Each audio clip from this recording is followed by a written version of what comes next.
gosh, it's been a really crazy wet winter so far. As you know, we're called Upper Reach, and the reason is because we're on the upper reaches of the Swan River, but the river has certainly come a lot closer this winter.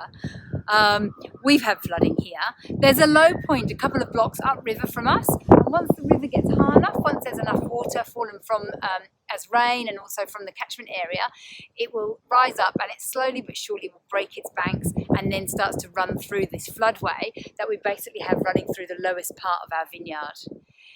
It's going to be messy and it is a bit irritating because our big job in winter is pruning the vines. That's when we set the stage for the next vintage. We have started pruning down in the bottom of the paddocks, but the river's had other ideas this year. So we've had to move up and continue pruning on in the higher part of the vineyard. There's not going to be any damage to the vines, and in fact it actually really is great news for both grapes and that 2022 vintage that we're going to have coming. What we've had is a really lovely cold winter so far, so our vines have gone properly dormant. So what that means is they're getting a really decent rest while they shut down for winter.